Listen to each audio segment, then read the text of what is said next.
Welcome to OTT junction super singer season 11. So இந்த வாரத்துக்கான அடுத்த 4 ப்ரோமோ ரிலீஸ் ஆயிருக்கு.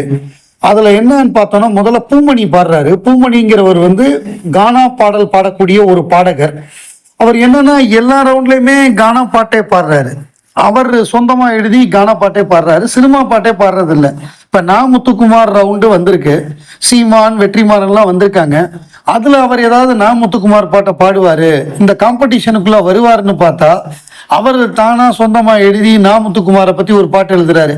இந்த ஐயா துறை அப்படின்னு ஒரு பாட்டு வரும்ல ஐயா படத்தில், அந்த டியூனில் ஒரு பாட்டு எழுதுறாரு. வெற்றிமாறனை பற்றி கேட்டால் அதுவும் அதே டியூன்ல பாட்டு எழுதுறாரு. இது இந்த மாதிரியான போட்டியாளர்களுடைய பிரச்சனை என்னன்னா, இவங்க எல்லா விதமான பாடலையும் பாட மாட்டாங்க. ஒரே மாதிரி கானா பாட்டையே பாடிக்கிட்டு சொந்தமா எழுதி பாடிக்கிட்டு இருந்தா நம்ம ஆடியன்ஸ் ரசிக்க மாட்டாங்க. அதுதான் இவங்க ரொம்ப தூரம் போக முடியல, டைட்டில் ஜெயிக்க முடியல அப்படிங்கிறதுக்கான மிக முக்கியமான காரணம். பூமணி போன்ற பாடகர்கள் மற்ற பாடலையும் பாடணும், போர் அடிக்க கூடாது ஆடியன்ஸை. அடுத்தாப்புல டிசாதனாங்கிற பாடகி கேம்ப்ல இருக்காங்களாம், அதாவது இலங்கை அகதிகள் முகாம்ல இருக்காங்களாம். அவங்க இலங்கையிலேருந்து வந்தவங்க இப்ப நாமக்கல் பரமத்தியில இருக்காங்களாம். அவங்க டாக்டர் ஆகணும் அப்படின்னு ஆசைப்படுறாங்க. அவங்க ஒரு பாட்டு பாடினாங்க, நல்ல திறமை இருக்கு, இவ்வளவு தூரம் வந்திருக்காங்க, பெரிய விஷயம். அந்த மாதிரி ஒரு சேலஞ்சிங் சுச்சுவேஷன்ல இருந்து இப்படிலாம் வர்றதெல்லாம் ரொம்ப கஷ்டம். அதாவது அடுத்த வேளை சாப்பாடே பிரச்சனைன்னு இருக்கும் பொழுது ஒரு பாட்டை கத்துக்கிட்டு பாடுறதுங்கிறதெல்லாம் மிகப்பெரிய விஷயம்.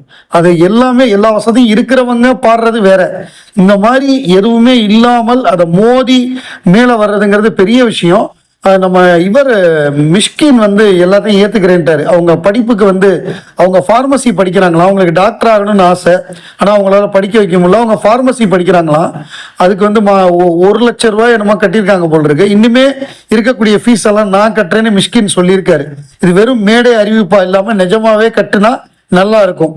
இந்த மோர் தென் சிங்கிங்கை விட இவங்களுடைய இந்த பிரச்சனையை பத்தி தான் ஹைலைட்டா இந்த இடத்துல காமிச்சாங்க. அடுத்ததா தர்ஷனா நீதானே என் பொன் வசந்தத்துல இந்த முதல் முறை பார்த்த ஞாபகம், அந்த பாட்டு பிரமாதமா பண்ணிருப்பாரு இளையராஜா. கௌதம் மேனன் ரஹ்மானோட, ஹாரி ஜெயராஜோட ரஹ்மானோட அந்த காம்பினேஷன்ல தொடர்ந்து ஹிட் கொடுத்துட்டு இருந்தாரு. இளையராஜாவோட பண்ணா எப்படி இருக்கும் அப்படின்னு ஒரு எண்ணம் இருந்தது. ஏன்னா அவர் பேசிக்கலா இளையராஜா ஃபேனு. ஏன்னா அவர் 80s அவர் பார்த்த படங்கள் எல்லாமே இளையராஜா படங்கள் தான். அவரும் பேட்டியில சொல்லியிருக்காரு இளையராஜா ஃபேன் அப்படின்னு. அந்த காம்பினேஷன் எப்படி இருக்குங்கும்போது பிரமாதமா இருந்தது. எல்லா பாட்டுமே அந்த டோட்டல் ஆல்பமே சூப்பரா இருக்கும், வித்தியாசமா இருக்கும். இங்கிலாந்துல போய் இது பண்ணாங்க, ரெக்கார்ட் பண்ணாங்க அந்த பாட்டை லண்டன்ல. ஸோ அது அந்த ஆடியோ லான்ச்சுமே லண்டன்ல தான் நடந்தது.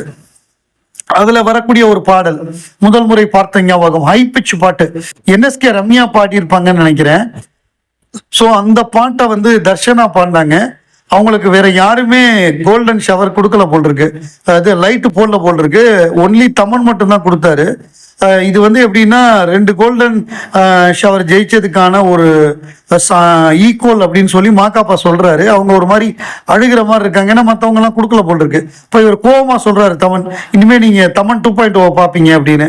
இது சும்மா அந்த சுவாரஸ்யத்தை ஏற்படுத்துறதுக்காக ஒரு சண்டை மாதிரி காமிக்கிறாங்க.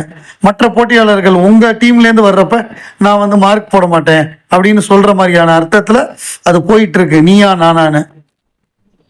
கடைசி பிரமோ விக்னேஷ் கபாலி. இந்த விக்னேஷ் கபாலி பாடுற பாட்டு ஒரு நாளில் வாழ்க்கை இங்கே எங்கும் ஓடி போகாது, மறுநாளும் விட்டால் துன்பம் தேயும் தொடராது.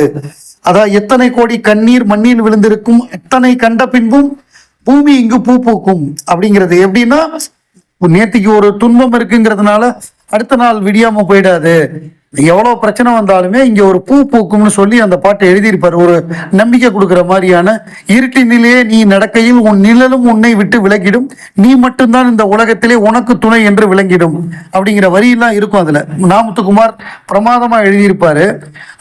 அந்த பாடலை அவர் பாடினாரு. அதை நீ ரொம்ப கரேஜியஸான சிங்கர், ரொம்ப பிரமாதமா பாடினேன்னு பாராட்டி கோல்டன் ஷவர் கொடுத்துட்டாங்க. So Vignesh Kabali got golden shower அப்படிங்கிறது எபிசோடுக்கு முன்னாடி ப்ரமோலையே தெரியுது.